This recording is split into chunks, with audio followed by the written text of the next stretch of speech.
है। ओके। तो मैं आपको बता रहा था कि इब्राहिम से पहले का जो दौर है उस जमाने को बस तारीख कहते हैं। पहली जो तहरीर इंसान की मिलती है तारीख में, वो मिलती कुछ जानवरों की तस्वीर, क्योंकि जो इब्तदाई तौर पे बनी थी ना क्या कहते हैं लैंग्वेजेस, उसको जब राइटिंग में लाया गया तो उसमें तस्वीरें बनाकर चीजों को किया जाता था, उसको कहते थे पिक्टोग्राम। उस ग्राम, हाँ जी, पिक्चर से पिक्टो और ग्राम, वो उसकी लिखाई का नाम। तो उसमें पूरी तस्वीर बनानी पड़ती थी, पूरा मंजर बनाना पड़ता था। आप कभी ये जो मिस्री तहरीर है ना, या मिस्री जो क्या कहते हैं जब देखेंगे ना लोगों को, तो आपको पता चलेगा कि वहाँ जो लोग थे ना वो, एक सेकंड, एक मिनट, ठीक है जी।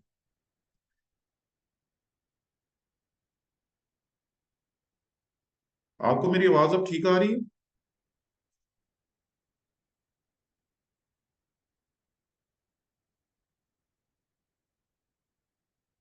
आपको मेरी आवाज ठीक आ रही है? हेलो। आ रही है आवाज। चलो ठीक है। तो पहली जो जुबान तहरीरी तहरीर जो नजर आती है उसको कहते हैं पिक्टोग्राम। पिक्टोग्राम में एक तस्वीर बनाकर पूरे मंजर को बयान किया जाता था। आप जरा सोचें कि अगर लफ्ज शादी लिखना हो पिक्टोग्राम, तो आपको पूरी शादी बनानी पड़ेगी, पूरी शादी, एक एक मंजर उसका बनाना पड़ेगा, फिर पता चलेगा शादी हुई। बहुत मुश्किल। पिक्टोग्राम में जब इंसान ने देखा कि पिक्चर्स बना के चीज तो समझ आ जाती है, लेकिन इट टेक्स टाइम। फिर कुछ लोग ऐसे पैदा हुए जिन्होंने कहा कि कुछ ऐसे इशारे बनाए जाए जिससे आइडिया कन्वे हो जाए, ताकि आइडिया मिल जाए। ठीक है ना? और फिर सामने है आइडियोग्राम। ठीक है ना? उसके बीच में था कि आप अगर नेजा बना देते हैं तो उसका मतलब है कि जी जान। ठीक है ना? अगर आप कोई फाख्ता बना देते हैं तो उसका मतलब है अमन है। और आज भी आप जब सड़क पे जाते हैं तो बहुत सारे आइडियोग्राम आपके सामने हैं। ये जो लाइट्स है, ये आइडियोग्राम। जैसे ही किसी गाड़ी की लाइट्स पीछे से रेड होती हैं, आपको पता चल जाता है कि ब्रेक लग गई। जैसे ही वो लाइट चेंज होती है तो आपको पता चल जाता है कि जी अब चलने की बारी है या रुकने की बारी है, ब्रेक लगाने की बारी है या रवाना होने की बारी है। तो ये आइडियोग्राम है, पहले पिक्टोग्राम था, फिर आइडियोग्राम। फिर उन्होंने कहा कि हम आइडियोग्राम को और आसान करें। तो फिर उन्होंने तस्वीरों की आवाजें और आवाजों को तहरीर करने का सिलसिला बनाने की कोशिश की। और फिर आए फोनोग्राम, यानी कि उन्होंने उस तकरीब को शादी कह दी, और वो सारी की सारी तकरीब जो थी वो किसी एक अलामत या किसी इशारे में कैद हो गई। तो उन्होंने अलामतें बनानी शुरू कर दी। ये जो चाइनीज है ना, एक ऐसी जुबान है जिसमें अल्फाबेट्स नहीं है। वहां अभी भी 2000 से ज्यादा पिक्चर्स जो इस्तेमाल होती हैं। वो अलग बात है कि उनकी पिक्चर्स हमें समझ नहीं आती, लेकिन उनका ये तरीकेकार है। अभी मेरा बेटा बता रहा था कुछ अर्सा पहले कि उन्होंने अब जाके ना अल्फाबेट्स बनाए हैं, वरना बहुत सालों तक चाइनीज और जापानीज जो थे वो अभी भी फोनोग्राम ही यूज करते हैं। और फोनोग्राम जो है, फोनोग्राम को बाद में उन्होंने और आसान करने की कोशिश की कि जो फोनोग्राम है उसको और ज्यादा आसान किया जा सके, क्योंकि आप एक तस्वीर बनाते हैं और फिर एक और तस्वीर बनाते हैं, मतलब दूल्हे के लिए एक तस्वीर, दुल्हन के लिए दूसरी तस्वीर, बाप के लिए तीसरी तस्वीर, बेटे के लिए तीसरी तस्वीर, तो वो फर्क फर्क तस्वीरें आपको याद रखनी पड़ती। उन्होंने फिर फोनोग्राम को डिकोड किया और उन्होंने फिर एक नई चीज बनाई जिसको कहते हैं अल्फाबेट्स। मतलब आवाजों के, हर आवाज से मिलती जुलती उन्होंने अशकाल बनानी शुरू। और अल्फाबेट्स जो हैं वो फिर वजूद में आना शुरू। और उसने इत्तेफाक है कि ज्यादातर जुबानें ऐसी हैं जिनके इब्तदाई हरूफ की आवाज से, अंग्रेजी में चले जाएं ए बी, शुक्रिया, ग्रीक में चले जाएं अल्फाबेट, उर्दू में चले जाएं अलिफ बे, तो बहुत सी जुबानें ऐसी हैं जिसमें आपको अलिफ और बे इब्तदाई दो आवाजों के तौर पर मिलता। अब जब आप इब्रानी में जाएंगे तो इब्रानी का जो अल्फाबेट है, इसमें जो अल्फा है, अल्फा तो ग्रीक में चला जाएगा, उसको कहते हैं अलिफ। जो आपने कायदा मैंने उस दिन आपको दिखाया था, जब आप इसकी अ, इब्तदाई देखेंगे, ये वाला, तो ये है अलिफ। ठीक है, तो अलिफ और इसके बाद है बेत। अब अलिफ और बेत को जब मिलाया गया तो ये बन गया अल्फाबेट। और मजे की बात है कि अलिफ और बे की आवाजें जो है ये ग्रीक में गई हैं। ठीक है ना, कई आपको तारीखदान कहेंगे कि वो यहां से ग्रीक में गई। ठीक है, क्योंकि जब सिकंदर आजम जाते हैं ना फतह करते करते फिलिस्तीन में, तो उस इलाके में जो यहूदी होते हैं वो इनसे मिलने के लिए आते हैं, और वो अपनी मुकद्दस किताबों में से सिकंदर आजम को दिखाते हैं कि इसमें ना तेरा जिक्र है। ठीक है ना, और वो जब आपस में बात कर रहे होते हैं तो कुछ आलिम कहेंगे कि ये अलिफ और बे जो है ग्रीक ने लिया इब्रानी से। ठीक है, क्योंकि इब्रानी जो है वो ग्रीक से ज्यादा एंशंट लैंग्वेज है। कुछ कहते हैं जी कि वो हिंदुस्तान से लेके गए, लेकिन इब्तदाई तौर पे अलिफ और बेत ये है, और इसी से लफ्ज जो हरूफ की एक सिलसिला है जो आज आप भी यूज करते हैं, हम भी यूज करते हैं, अल्फाबेट, वो बना जो आज भी जारी यूज है। तो ये एक मुख्तसर सी तारीफ थी जो तहरीर की थी।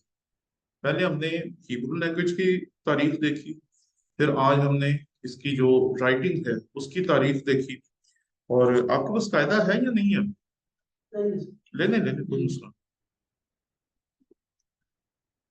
भाई आप लोग किस तरह कायदा हासिल करेंगे? जो तालिब इल्म है हमारे ऑनलाइन। सर अगर ये कोई बुक आप, ये क्या आपकी खुद की बुक है? हाँ जी, ये बुक है, और ये आपके लिए अवेलेबल है सिर्फ 100 रुपए में। ठीक है, लेकिन सर हम इसको कैसे बाय कर सकते हैं? आप पैसे भेजें, आप बाय कर लो।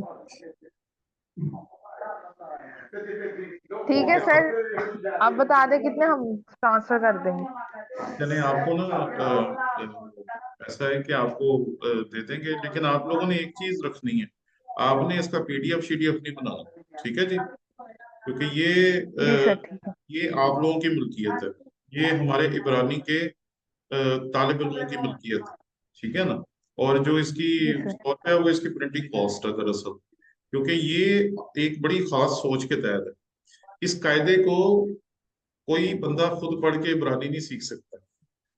ये बड़ी मतलबी सी सोच है, हम लोगों को शायद कभी एहसास नहीं होगा, लेकिन आज मैं बता देता हूँ इसलिए आपको एहसास होगा कि आप लोग जो यहाँ बैठे हुए हैं या आप लोग जो यहाँ बैठे हुए हैं, आपके बगैर कोई बंदा इस कायदे को पढ़ के सीख नहीं सकता। इसलिए हमने थोड़ा सा ना मतलबी सा काम किया है कि अगर किसी ने इब्रानी जुबान पढ़नी है ना पूरे पाकिस्तान में, तो वो अगर हमारे किसी तालिब इल्म से पढ़ेगा ना, तो फिर वो इस कायदे को पढ़ के दिनों में इब्रानी पढ़ना सीख लेगा। वरना बहुत सारे हमारे पाकिस्तान में ऐसे उस्ताद हैं इब्रानी के, जो कई दफा इस बात का गिला करते हैं कि आपके स्टूडेंट्स इब्रानी पढ़ लेते हैं, हमारे स्टूडेंट्स को इब्रानी पढ़नी नहीं आती। तो मैंने उन्होंने कहा कि हमारे स्टूडेंट्स मेहनती ज्यादा हैं। तो ये आप लोगों को मिल जाएगा, लेकिन आपने इसका पीडीएफ नहीं बनाना, किसी के साथ पीडीएफ पे शेयर नहीं करना, क्योंकि अगर ये पीडीएफ बन जाएगा तो फिर ये मतलब बिल्कुल इसकी जो इज्जत है वो खत्म हो जाएगी।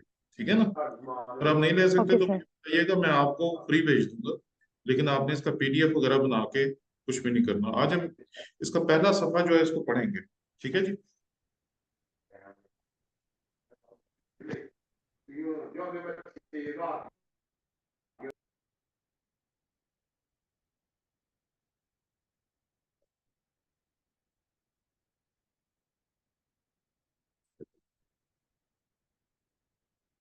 मैं जरा इसकी फाइल निकाल लूं, फिर हम इसका आगाज करते हैं।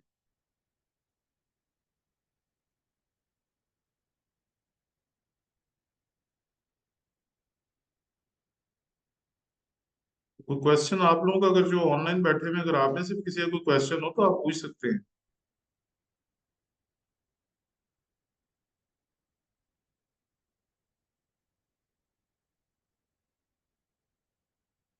अब वो कर दिया है। जी जी। वो दो किसी रीजन के तहत आया है या नहीं नहीं, आसानी की खातिर। आसान? हाँ जी। क्योंकि 72, आपको पता है, एक ना साइंटिफिक चीज है कि अगर आपने कोई चीज याद रखनी है ना, तो आपको तात नंबर जो है ना, वो आसानी से याद रहते हैं। जो होते हैं ना, वो दूसरे वाले जो दो दो वाले होते हैं, वो नहीं याद होते। जो 1 3 5 7, आपने देखो 7 हैबिट्स, 11 वेज, आपको 11 याद रहता है, 7 याद रहता है, 3 याद रहता है। ठीक है ना। लेकिन अगर आपको कोई 2 4 6 कह देता तो वो हमारे दिन से निकल जाता। तो ये एक कुदरती, आप कह सकते हैं कि एक असूल है, कि लॉजिक इसके बीच में सिर्फ यही है कि जो है ना,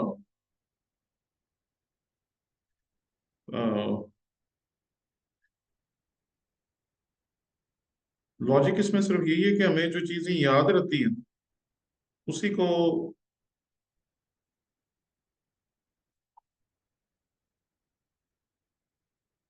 मैं जरा इसके ऊपर स्टूडेंट्स के साथ जरा शेयर करूँ। तो जो चीजें हमें याद रहती हैं वो ज्यादातर वही याद रहती हैं जो लॉजिकल होती हैं। तो जो लॉजिक से हट जाती हैं फिर वो चीजें हमें याद भी नहीं रहती ना। तो ये असल में एक बात है सदा से। इसीलिए हम लोगों, चल भाई से-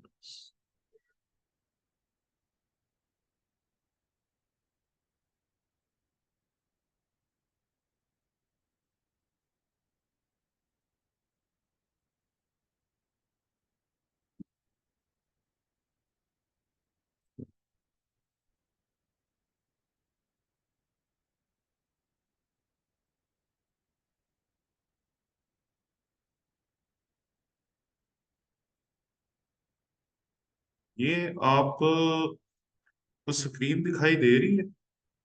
जो ऑनलाइन बैठे हुए हैं वो जरा चेक करके बताएं कि आपके हाथ में ये कायदा है नहीं। आपको ये इब्रानी हरूफ तहजी जो लिखा हुआ है दिखाई दे रहा है? अन्ना, जी तहजी। सर। चलो। जी सर। जी। अच्छा, इसमें ना आपने डरना नहीं, ठीक है ना। और अगर डर लगे तो फिर आपने मुझे बताना है, फिर मैं आपको ना एक दवाई भेजूंगा। वो दवाई खाने से ज्यादा देखने के लायक होगी। और वो जब आप देखेंगे तो आपको पता चल जाएगा कि इतनी मुश्किल जुबान नहीं है जितनी आपको ये अभी लग रही। ठीक है। जी इब्रानी सर। हरूफ तहजी टोटल 26 थे, 22 थे, सॉरी, 22। और बाद में शीन और सीन के फर्क को अलहदा किया गया। शुरू में यहूदी हमारी तरह ही थे, वो कहते जी हमें जेर जबर पेश की जरूरत ही। तो फिर शीन और सीन को अलहदा किया गया। इसलिए फिर आपके सामने जो इस टाइम है ये 23 है। ठीक है। पहला हरूफ तहजी इसका अलिफ है, उर्दू के अलिफ जैसे। बेत है, उर्दू के बे जैसे। गिमल है, उर्दू के काफ जैसा। दालत है, उर्दू के दाल जैसा। हे है, उर्दू के हे जैसा। वाव है, उर्दू के वाव जैसा। जयन है, उर्दू के जे जैसा। खित है, उर्दू के खे जैसा। तेत है, उर्दू के ते जैसा। योद है, उर्दू के छोटिए जैसा। काफ है, उर्दू के काफ जैसा। लामिद है, उर्दू के लाम जैसा। मेम है, उर्दू के मीम जैसा। नून है, उर्दू के नून जैसा। सामिक है, उर्दू के सीन जैसा। अयन है, उर्दू के ऐन जैसा। पे है, उर्दू के पे जैसा। सादे हैं, उर्दू के स्वाद जैसा। कॉफ है उर्दू के कॉफ जैसा है, जो कैंची का होता है। ऊपर वाला जो काफ है वो किताब वाला, ये कैंची वाला। रेश है उर्दू के रे जैसा। सीन है उर्दू के सीन जैसा है। शीन उर्दू के शीन जैसा है। अगर आप देखें तो इसके बीच में आपको पता चलेगा कि एक नुक्ता इधर है तो वो सीन है, वो नुक्ता इधर है तो वो शीन। और ये बिल्कुल वैसे ही जैसे उर्दू में ना अपना क्या कहते हैं, शीन सीन, बिल्कुल ठीक है ना। उसमें नुक्ते नहीं होते, इसमें नुक्ता बस इधर उधर कर दिया हमने। और फिर आखिर में ताओ। ठीक है जी। तो एक दफा इसको, ये तेज है सर, उर्दू के तेज है सर। दोबारा मैं आपको बता देता हूँ और आपने गौर करना है, खास तौर पे जो हन्ना और तहमीना है आपने भी। अलिफ उर्दू के अलिफ जैसा है। बेत बे जैसा है। गिमल गाफ जैसा है। तालत दाल जैसा है। हे हे जैसा है। वाव वाव जैसा है। जयन जे जैसा है। खित खे जैसा है। तित त्वाई जैसा। योद छोटी जैसा है। कफ या काफ, ये उर्दू के काफ जैसा है जो किताब वाला। लामिद उर्दू के नाम जैसा है। मीम उर्दू के मीम जैसा है। नून उर्दू के नून जैसा है। सामिक उर्दू के सीन जैसा है। अयन उर्दू के आइन जैसा है। और पे उर्दू के पे जैसा है। सादे उर्दू के स्वाद जैसा है। कौफ उर्दू के कौफ जैसा है। काफ जैसे हम लोग बोलते हैं आमतौर पे। रेश उर्दू के रे जैसा है। सीन उर्दू के सीन जैसा है। शीन उर्दू के शीन जैसा है। और ताऊ उर्दू के ताऊ जैसा है।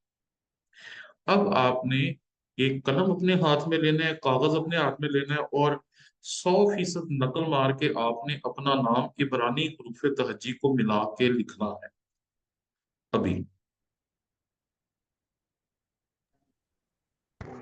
सर इसमें दो सीन, एक सामिक एक सीन, सर इनमें डिफरेंस क्या है? सामिक जो है इसमें, और जो सीन है इसमें फर्क थोड़ा सा ही है। ठीक है ना, इतना ज्यादा नहीं। ठीक है ना। तो अभी ये जब हम पढ़ेंगे ना तो फिर आपको जब इसकी आवाजें प्रॉपर सिखाएंगे तो फिर आपको समझ आएगी। तो अभी आप सिर्फ नकल पे तवज्जो दें। ठीक है। जरा लिखें तो सही अपना नाम।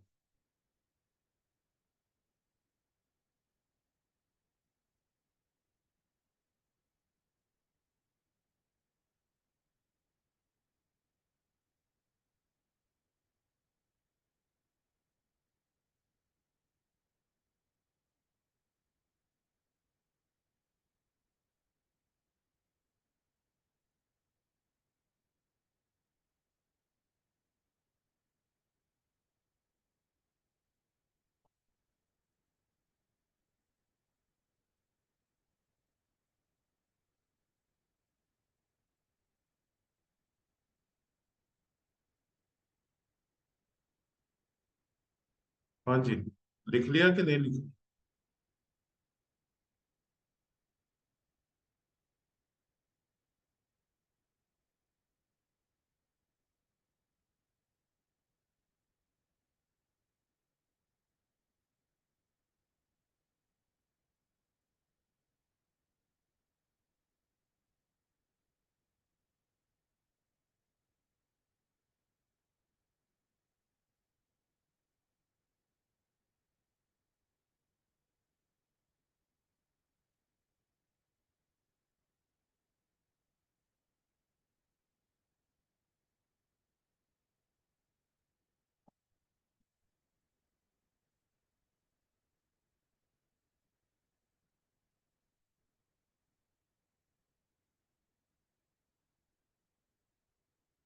हाँ जी, किसी ने लिखा कि नहीं अभी?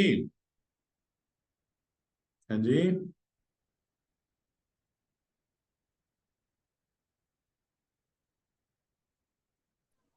सर लिख रहे हैं अभी। लिख लिया। तो फिर मुझे दिखाएं कैसा लिखा है आपने।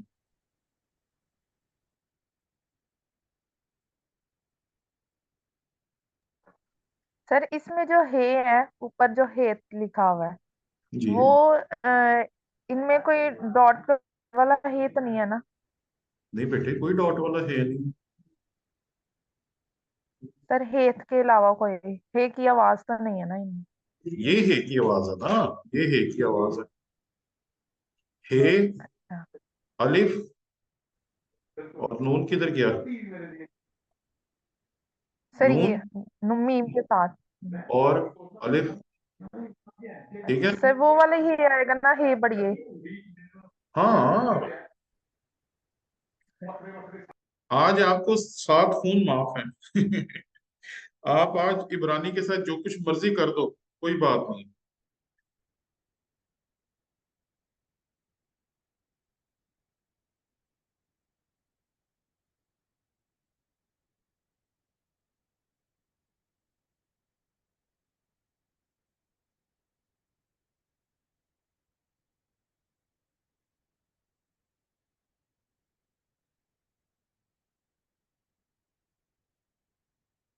भाई जल्दी करो, हैं मेरे। अच्छा, दिखाएं। हाँ हाँ, सही है जी। हम्म, शेख, शेख मोहम्मद उमर फारूक। फारूक में काफी कुछ मिसिंग। ये देखें जी, आपके जो सबसे ज्यादा नौजवान है ना क्लास फेलो, शेख मोहम्मद उमर फारूक साहब, उन्होंने सबसे पहले लिख दिया। ठीक है। और उनके साथ पहले नंबर पे ही हैं हमारे साथ, ये हैं जी इम्तियाज, इम्तियाज शाह सईद। योद आपने थोड़ा लंबा कर दिया, सईद। ठीक है ना। ये देखिए जी, इम्तियाज सईद साहब ने भी लिख दिया। अब मेरी कौम के सजीले जवानों का क्या होगा हैं? आप लोग भी कुछ कर दो। आप लोगों ने कुछ नहीं करना। हाँ जी,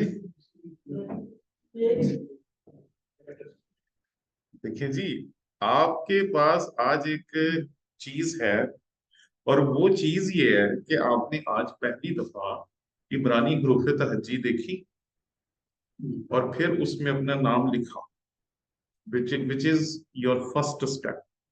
क्योंकि अभी तक आप सिर्फ सुन रहे थे, अभी आपने हिम्मत की है। ठीक है ना? है, सोने भी उल्टे। तो समझने की बात जो है वो सिर्फ इतनी सी है कि इसमें आपको सिर्फ हिम्मत कर, सिखाने के लिए हम बैठे हुए हैं, बताने के लिए हम बैठे हुए हैं। और ये हन्ना, शाबाश, हन्ना ने भी बहुत अच्छा लिखा है जी। और बहुत अच्छे हन्ना, शाबाश। तहमीना रह गई है पीछे, जल्दी कर बेटे तहमीना। अच्छा, तहमीना ने भी साथ साथ ही हन्ना और तहमीना ने, मैंने ऐसे लिखा गया है। तो अ, तहमीना, तहमीना ये इब्रानी उर्दू की तरह से चलती है, ये राइट टू लेफ्ट चलती है तहमीना।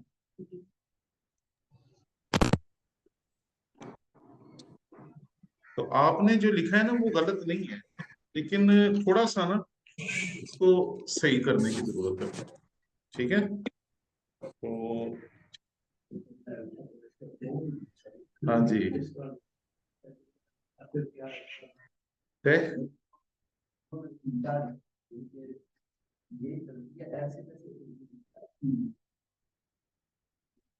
ये देखिए, ये है तहमीना आपका। ठीक है, तहमीना। ठीक है जी।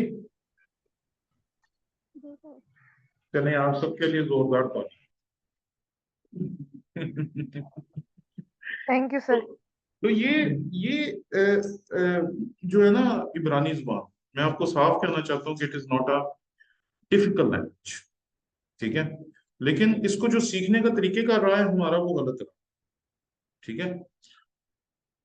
मैं अक्सर ये मिसाल देता हूँ, मिसाल तो इतनी अच्छी नहीं है, लेकिन अगर आपने कभी यूट्यूब के ऊपर वो देखा हो तो मजा बड़ा आता है। ये सांप पकड़ने वाले जो होते हैं ना, वो आपको कहेंगे सांप के पास ना जाए, और वो सांप से खेलते हैं। थाईलैंड में ना एक मुकाबला होता है कि वो ना चूहा पकड़ के ना तो सांप के सामने फेंकते हैं। सांप उसे डंग मारता है, वो मर जाता है। उसके बाद वो उसे मौका देते हैं कि उसे खा पी जाए। जब वो खा पी लेता है, फिर वो उसे पकड़ने की कोशिश करते हैं। और चूंकि चूहा मर चुका होता है, इसलिए इस बात की लामत होती है कि उसमें जहर है, और उन्होंने जहरीला सांप पकड़ना होता है। तो वो उसके साथ खेलते हैं, डांस करते हैं, म्यूजिक चलता है, सब कुछ चलता है, और आखिर में वो उसके सर जो होता है ना ऐसे सांप का, उसने उसके ऊपर यहाँ पे किस करनी होती है, और वो करते हैं।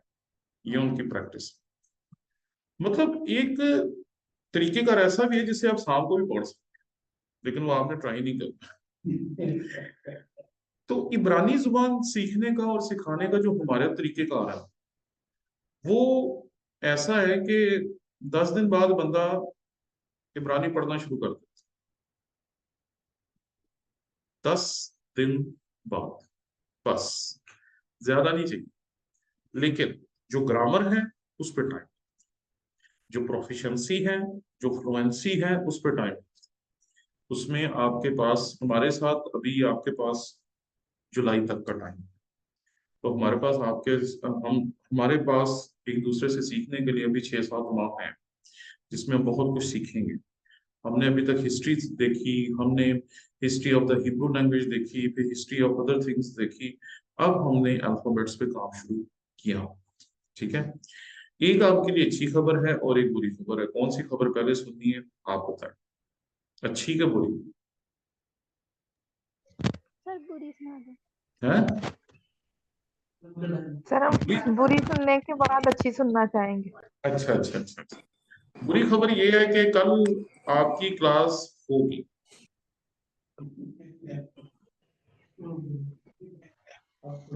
अब खुशी की खबर, खुशी की खबर ये है कि आपकी क्लास कल सारों की ही ऑफलाइन होगी। क्योंकि कल हमारे यहाँ क्लासेस नहीं होंगी। और कल फिर मैं आपको मिलूंगा अपने फेवरेट जगह से, उस जगह से जहाँ बैठना मुझे पसंद है। मैं, आपने अगर कभी यूट्यूब पे मेरा वो देखा हो, यूट्यूब पे कोई वीडियो वगैरह देखी हो, तो आपने देखा होगा मेरे घर में जिस टेबल पे मैं बैठता हूँ, जिस चेयर पे मैं बैठता हूँ, मेरे पीछे मेरी अलमारी है, और वो बहुत महंगी अलमारी है। आप सोच भी नहीं सकते उसमें जो किताबें हैं ना, वो कितने की हैं। उसमें एक शेल्फ है, वो शेल्फ जो है वो 16 लाख रुपए की किताबों से भरा हुआ है। मतलब आप मेरी शेल्फ की किताबें अगर बेच दें तो रद्दी में, तो उनका शायद कोई 100 रुपये भी नहीं मिले। लेकिन अगर खरीदने जाएंगे तो छोटा मोटा घर आपका आ सकता है। तो कल हम ऑनलाइन ही होंगे सबके साथ। इम्तियाज साहब आपके साथ, उमर साहब आपके साथ। तो मोबाइल पे लिंक आ जाएगा। आज की भी जो मीटिंग्स है उसका मोबाइल पे लिंक आ चुका है। तो ये जो है, ये आज हमने 2 लेक्चर्स कवर कर ली। और जो कल होगा, कल हम अल्फाबेट्स के बारे में सीखेंगे और उसके ऊपर प्रैक्टिस करेंगे। और फिर हम उसके बाद कोशिश करेंगे कि जब हमारी नेक्स्ट क्लास वेडनेसडे को होगी, तो फिर वो यही हो, और उसके बीच में फिर हम आगे चलेंगे। तो अगर आपको कोई सवाल होता है, अगर कोई चीज समझ नहीं आती, आप पर्सनली मुझे कॉल कर सकते हैं। ग्रुप में मैसेज कर देंगे तो सबका भला हो जाएगा, पर्सनली करेंगे तो फिर आपका भला हो जाएगा। तो सब राब्ते में रहें। और एक चीज की जिसकी मैं आप सबको तहरीर देना चाहता हूँ, वो ये है कि जब कोई नई चीज सीखते हैं ना, तो उसको एंजॉय करने की कोशिश करते हैं। क्योंकि जितना ज्यादा आप हिब्रू लैंग्वेज को एंजॉय करने की कोशिश करेंगे, इसके बारे में जानने की कोशिश करेंगे, तो आपके सामने नए नए जाविये खुलेंगे। आपको पता चलेगा कि हिब्रू लैंग्वेज के बहुत सारे अल्फाज ऐसे हैं जो आपको उर्दू में भी मिलते हैं। ठीक है ना। और मेरी एक किताब है जो मैं देखूंगा कि अगर अवेलेबल हुई, क्योंकि वो किसी इदारे ने छापी थी और वो पीछे आउट ऑफ प्रिंट थी।